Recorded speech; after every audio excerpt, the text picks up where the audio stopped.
G'day everyone, welcome back to the channel and to a look at what I've been painting. Today is another day for Silver Bayonet characters, or Silver Bayonet adjacent characters. Some of them weren't sculpted with Silver Bayonet necessarily in mind, and I guess they are all sort of Napoleonic adjacent. Actually, some more than others, some less so. But they all are 28 mil. We've got a mixture of metal and resin figures, and I'll try to remember where they come from, but I may not get it all correct, or no. Now, these first three characters are actually produced by Bad Squiddo Games, and you can get them from North Star as well, I believe. So yeah, you'll be getting them from the UK. These are metal castings. I have a hunch that these might have been sculpted before Silver Bayonet was even a thing or a released thing. I've got a suspicion. I could be wrong. But anyway, and these uniforms are less Napoleonic, say, than some other figure ranges, particularly the official Silver Bayonet range. So these are like a Gothic horror type range. The uniforms, such as they are probably mid 19th century, but they're a real mishmash. It's a real fantasy kind of setting. So you've got two female characters here. I've looked at the North Star website for some idea of what things are, but then I've gone and painted them my own sort of colour palette of complementary colours that that I'm happy with. So this one's got this lass got, she's a redhead with a dark blue jacket with a yellow panel down the front, and some yellow lace, and then some yellow piping and things. Yeah, with this great big grenadier style Busby thing, and I've given her sort of like a natural looking, perhaps a waterproof or leather cape. Then her compatriot here, she's got of course the wooden stake that they all need to have, and this one, a blondie, long blonde plaits, or braids, whatever you call it. She's got purple and yellow, which is also a nice complementaries.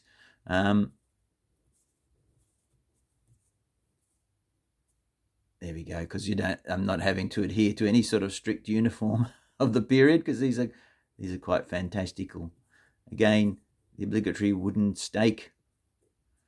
Oh, and interestingly, these two girls have got metal neck guards. Must be to protect from being bitten by vampires, no doubt. And here we've got like a real stereotypical vampire hunter type character. He's got a stake in the form of a cross, but he's also got a book, a holy book, perhaps of some description. Maybe the Bible, I don't know. There's nothing very biblical about this kind of thing. And a great big weapon that looks like it could have been used by the Urukai. It's a mean-looking thing. And what probably are meant to be vials of holy water or something like that for dealing with vampires. So he's painted up quite dark. I think the samples that I saw painted were perhaps painted by Paul Cubbins, who is a painter whose work I really admire. And he'd painted this chappie up quite dark. So I kept him fairly dark, but with some pops of colour. Sort of, I've gone for this sort of leather coat underneath. And he's got the darker cape, lots of different sort of darker tones, some towards the red, some towards the green, some more brown. So that is the first three. For our next three, and I'll just push these to the back, and hopefully you won't be too distracted. Oh, it's not next three, next two. Woohoo. Okay, now these are, and there, as always, photos at the end. Hopefully they turn out all right. These two chappies here are official Silver Bayonet miniatures from North Star. Let's try and keep that focus. It was focusing on my hand. There we go. Yeah, these are from the Egypt supplement, I believe. The officer type, or I don't know if he's a naval officer or what he is, but he's looks like he's got a heavy dragoon sword or something. I'm not sure, or a dragoon sword. But anyway, he might be a ship's officer of some sort. But yeah, dressed like in quite light coloured clothing for the desert. And then you've got a veteran soldier here as well, with his he's got a bit of a protector for his neck from the hot desert sun.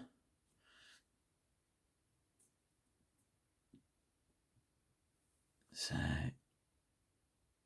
yeah, pretty pleased with how they've all turned out. Really, they're great fun. I find these sorts of sets of miniatures both a challenge and a heap of fun. A challenge because the biggest challenge for me comes with the blocking in stage, is looking at them, partially looking at some reference, partially having to figure it out for myself. Even if I've got some reference, I still have to decide, well, what colour is that in the colours that I have? And it's putting a bit of colour here, a bit of colour there, trying to, and it's the blocking in, it's the establishing the colours that is the most challenging thing. And once I've got the washes on and all that, and then I can just start to go to town and go back over it and build it all up with the highlights and all those fun things. So let's put them to the back. Right, these next three are resin miniatures. Now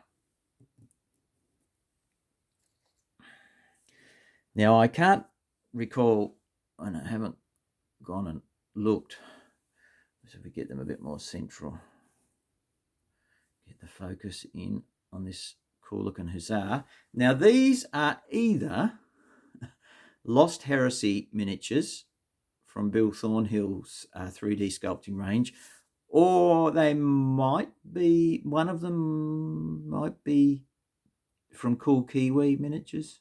I'm not sure. They might all be Bill's. I'm not sure. I can't remember. But really nice figures, lovely detailed 3D prints, a lot of character. As you can see, they're dressed quite differently. This guy's got a mean-looking sort of leather coat. I've given him a really dark blue waistcoat, browns in his trousers and things. Here again, he's got a holy book there, silver cross, pistol. Yeah, and his long leather coat. This, I believe I based this chappie in the middle here on the French 5th Hussar Regiment. He could fit in quite well with outside of a Silver Bayonet setting. The only little giveaway, I suppose, is he's wearing a large silver crucifix, and there are a couple of stakes put in his waistband, but apart from that, there's nothing else that sets him apart too much. He looks like he might be a bit of a duelist or something. Anyway, really nice figure. He's got the hussar braids down the side of his head, and this lovely shade of blue with the red and yellow waistband and the yellow piping and lace and stuff like that. And they had some white on their cuffs. Yeah, really nice uniform to paint. So yes, pretty sure that's the 5th Hussars. Yeah, lovely braiding and stuff on there. Oh, sorry guys. Yeah, really nicely sculpted miniature. Yeah, actually the blue I used is it's from a unfortunately now defunct paint range that was made in Australia actually by Derivan, called Derivan Minis, and the colour is called Hussar Blue. And I've still got enough of it to, I could paint quite a few miniatures with it, but once it's gone, it's gone. Yeah, but yeah, lovely, lovely blue shade. So yeah, I've used that and then lightened it up. Obviously had a wash layer in there as well. And then there's this chap who's like some sort of gnarled old sniper guy, but he's seen better days. He's got a really rough looking eye patch going on there that sort of looks like it's stapled into his head. And there's no string holding it on or anything. It's got these metal studs into his head. Very fantasy. And unfortunately, the resin print, you can see there's a slight bend in his rifled weapon there from the 3D printing process, and slight bowing in the stake there. But I guess they match, don't they? So I painted him in fairly drab sort of military kind of colours. Actually, most of them are Second World War style colours. So he's got khaki leggings and British battle dress, brown tunic, and then I think I used refractive green or reflective green or whatever it's called for his cape. So I mean, I guess he wants to blend in, and with his, he's not only got an eye patch. Sorry, I forgot to point out as well. He's got a peg leg, so he's got a stump there with a peg. Yeah, so he's got a big dagger there and a hatchet at the side. So the gun I've painted in sort of like dark wood, and with the telescopic sight bit sort of in a dark brassy kind of effect. So that's those three. All right, guys, you go to the back there, and the last two that we've got, it's the nun and the werewolf. Now, I'm not sure. I can't remember where the nun comes from. Don't know. Could be Brother Vinny sculpt. I'm not sure. Yeah, I'm not sure. Don't know. The face is like one of his. But the nun is resin, and the werewolf is metal.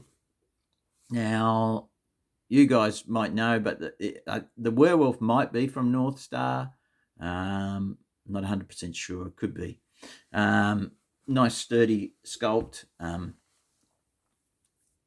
Yeah, some decent amount of texture in the fur and things like that to bring out, which is nice. So I just went for like humanish skin tones, because he's obviously meant to be part human.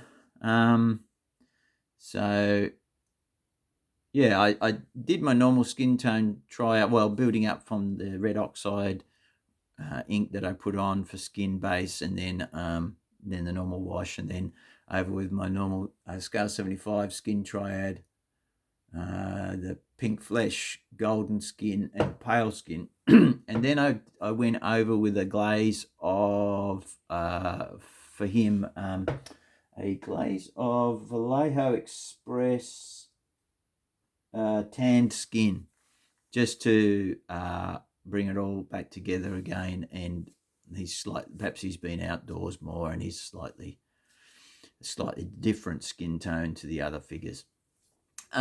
Yeah, so, and the nun, it's a really cute little figure, very delicate features and detailing, but nice and crisp.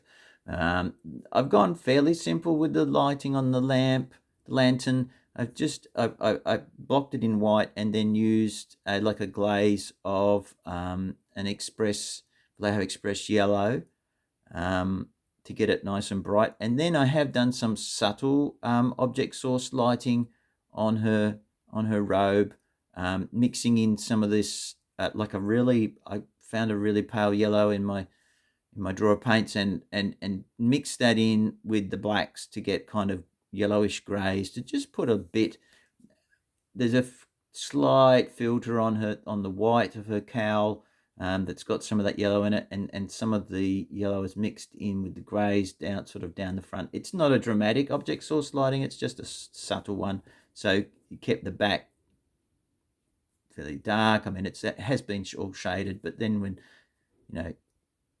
some hints of the light, it's subtle, but it's there. You can probably see it better in the hand. Maybe it'll show up in the photos, I don't know. But yes, she's trying to see him off, I expect. Be gone, foul beast. Yeah. Okay. So there you go, guys. What a gang of miniatures for you today. So hopefully Albie, my mate Albie up there in Queensland, he'll be pleased with those. And as always, there'll be photos at the end. Yeah, so as I said, Napoleonic adjacent, some of it really not, but all usable for Silver Bayonet and similar settings, that's for sure. Next, I'm just waiting to hear back from another chap I know about he's got some Napoleonic, mounted French Napoleonic officers here, and I'm just sort of waiting to hear back about whether he's ready for me to make a start on them, as they've been here for a wee while. So if not, I've got plenty of other things to do, and I may possibly jump back to some Dark Age stuff that I've got queued up here. I don't know if I can easily access. I think it might be in the box that those figures are sitting on. Yeah, that's all right. Yep, plenty to do. But thanks for watching, and any questions, put it below in the comments box, and I'll do my best to get back to you. I do try to reply to everyone's comments, even if it's just saying thanks, and I'll try and answer any questions if I can remember it. Remember, don't leave it too long, as I might forget, because with a project like this in particular, notes don't get made because everything's different. There's such an eclectic mix of miniatures. So but if I'm not doing Napoleonic officers next, I may be doing some more Dark Age stuff. So wait and see. All right, guys, thanks for watching, and I'll catch you in the next one. Enjoy the photos. Bye.